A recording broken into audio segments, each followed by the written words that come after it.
Cuarta parte. Nociones de lógica simbólica. Capítulo 46. Evolución de la lógica. Capítulo 47. Características de la lógica simbólica. Capítulo 48. Los problemas de la lógica simbólica. Capítulo 49. Las tablas de verdad. Capítulo 50. Las fórmulas sentenciales. Capítulo 46. Evolución de la lógica. 1. La lógica tradicional. El fundador indiscutible de la lógica es Aristóteles, siglo IV a.C. Órganon, o instrumento, es el nombre con el que se designan sus 6 libros de lógica. Estos son: categorías, sobre los géneros supremos; la interpretación, sobre las proposiciones; analíticos primeros, sobre el silogismo; analíticos segundos o posteriores, sobre la demostración; tópicos, sobre la argumentación probable; y argumentaciones sofísticas, sobre los sofismas. De hecho, la mayor parte de las tesis expuestas en este libro pertenecen a la lógica aristotélica. Su genio queda suficientemente probado, aun cuando solo hubiera escrito sus tratados lógicos. Ni el tiempo ni el descrédito de algunas doctrinas suyas han sido capaces de destruir el valor de su lógica. Es famosa la frase de Kant, según la cual no ha habido progreso considerable en la lógica, una vez que se estableció y se sistematizó en las obras de Aristóteles. Tal parecería que, con este filósofo griego, la lógica quedó definitivamente hecha y concluida. Pero en realidad, las cosas son muy distintas. Ya desde antes de Kant, la lógica recibió algunos influjos. Los estoicos, entre ellos Crisipo, 280 a 207 a.C., cultivaron la lógica proposicional, con reglas para deducciones entre proposiciones. La Edad Media cuenta con infinidad de cultivadores de la lógica. Sobresalen por sus aportaciones e innovaciones Pedro Hispano y Raimundo Lulio. Pedro Hispano escribió en el siglo XIII las Súmulas Lógicas, donde dejó establecido el uso de las 4 primeras vocales para designar las proposiciones según su cantidad y cualidad, y también los nombres de los modos de los silogismos en cada figura, como Bárbara, Celarent, Darí. Raimundo Lulio escribió Ars Magna en el siglo XIV. Pretendió colocar la lógica como la ciencia universal y base de toda la filosofía, pues con base en combinaciones lógicas de ciertas nociones, quería reducir todo el contenido filosófico. Esta pretensión, por supuesto, quedó fallida, pero, no obstante, ha sido mirada por no pocos filósofos como una meta a realizar. 2. La lógica en la filosofía moderna. La filosofía moderna empieza después del Renacimiento en el siglo XVII. Recuérdense los nombres de Bacon y Descartes, en la primera mitad de este siglo. Bacon, con su Novum Organum, se opone al método silogístico y pretende colocar el método inductivo como la clave del adelanto en el conocimiento científico. Su postura ha sido comentada en el capítulo 31. Descartes también critica, de acuerdo con su época, la lógica y la filosofía aristotélica. Objeta la lógica que no sirve para lograr eficazmente nuevos descubrimientos, y por eso propone sus 4 reglas metódicas, con las cuales ya sería posible alcanzar esa meta. Confronta ese capítulo 41. Pero es sobre todo Leibniz el autor que se menciona como el precursor de la lógica matemática. A fines del siglo XVII, propone un cálculo logístico, o mathesis universalis, en donde se utilizan símbolos que representan a los pensamientos y sus relaciones. Convencido de la posibilidad de su idea, expresa la esperanza de una certeza absoluta en las deducciones filosóficas con base en tales combinaciones. Con ellas cesarán las disputas y las mentes podrán llegar a un total acuerdo. Todo consistirá en saber calcular, no cuantitativa sino cualitativamente. Pero su idea solo quedó como programa a realizar. Será a fines del siglo XIX cuando surjan nuevos intentos en esta modalidad lógica. También Kant, en el siglo XVIII, pretende darle un nuevo matiz y dirección a la lógica, desde el momento en que la define como un tratado de los principios a priori del entendimiento. Hegel, en el siglo XIX, identifica lógica y metafísica, de acuerdo con su tesis central, según la cual todo lo real es racional y todo lo racional es real. A partir de la doctrina hegeliana, los marxistas han desarrollado lo que llaman lógica dialéctica. Su idea central es combatir el estatismo de la filosofía tradicional y hacer ver que la mente y la realidad trabajan de acuerdo con las leyes dialécticas del dinamismo, la lucha de los contrarios y el salto de lo cuantitativo a lo cualitativo. Confróntese Konstantinov, F.B., Fundamentos de la filosofía marxista. Editorial Grijalbo, segunda edición. Página 294. O bien, Le Ferré, H. Lógica formal y lógica dialéctica. UNAM, México, 1956.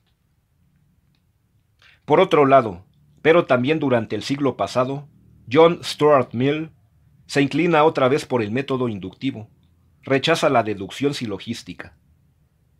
Confróntese capítulo 31. Y pretende fundamentar la lógica en la psicología, el psicologismo.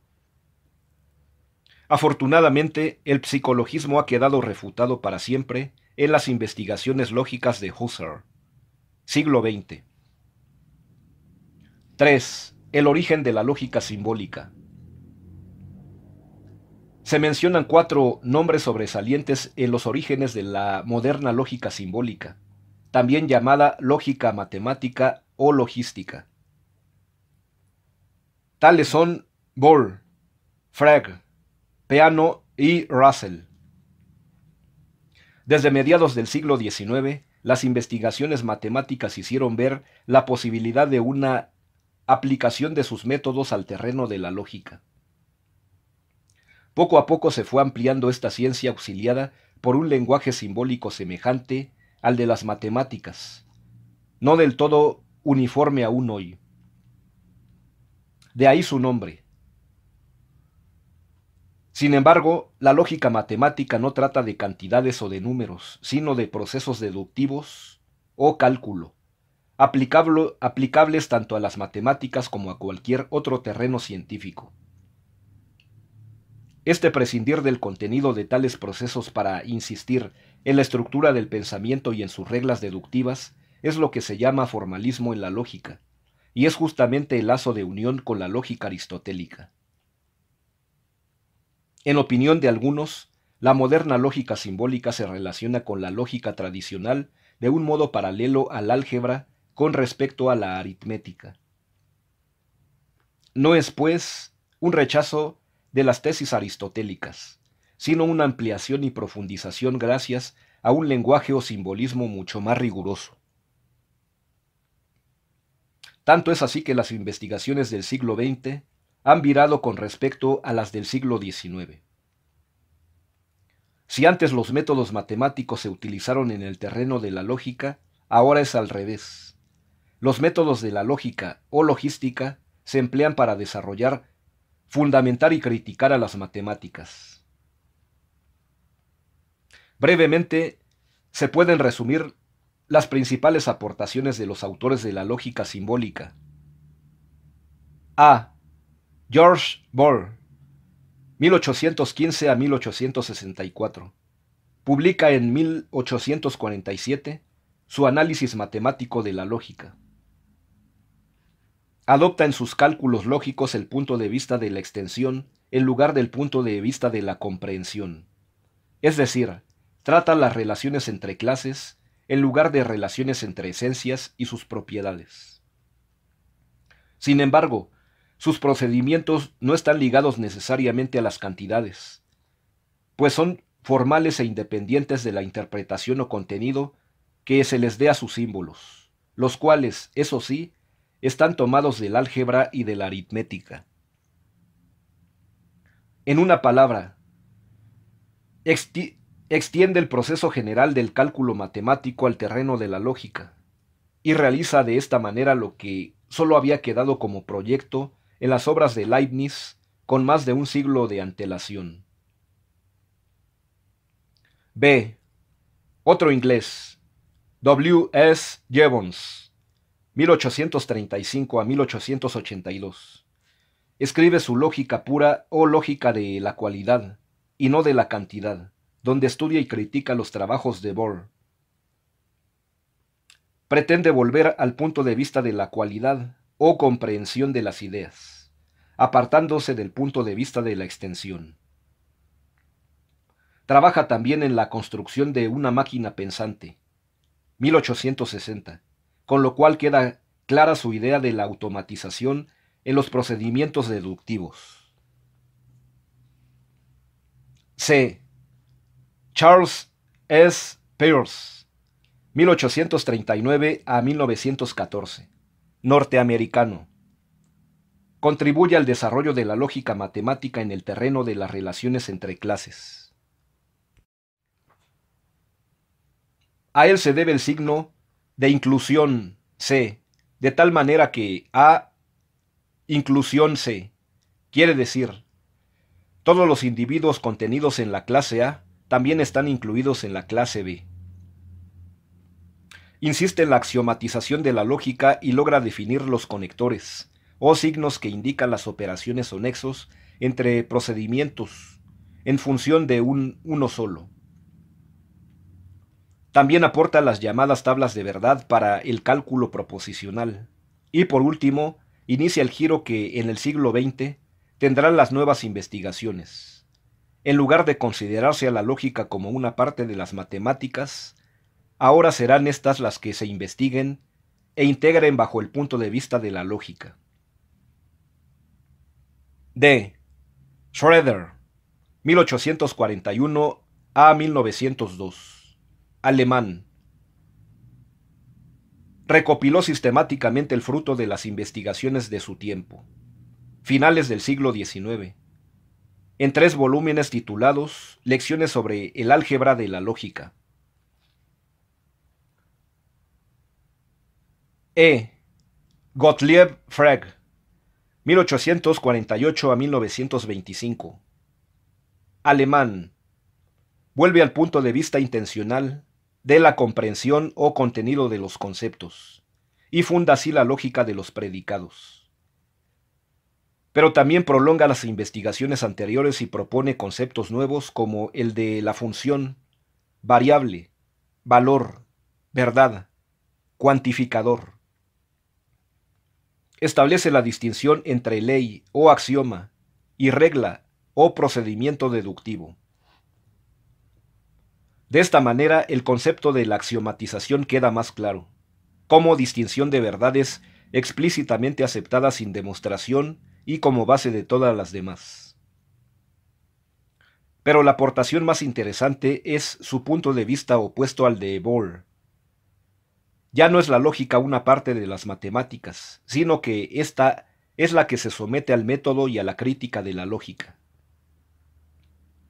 Desgraciadamente, sus teorías no se difundieron hasta principios del siglo XX, pues parecía demasiado matemático a los filósofos y demasiado filósofo platónico a los matemáticos.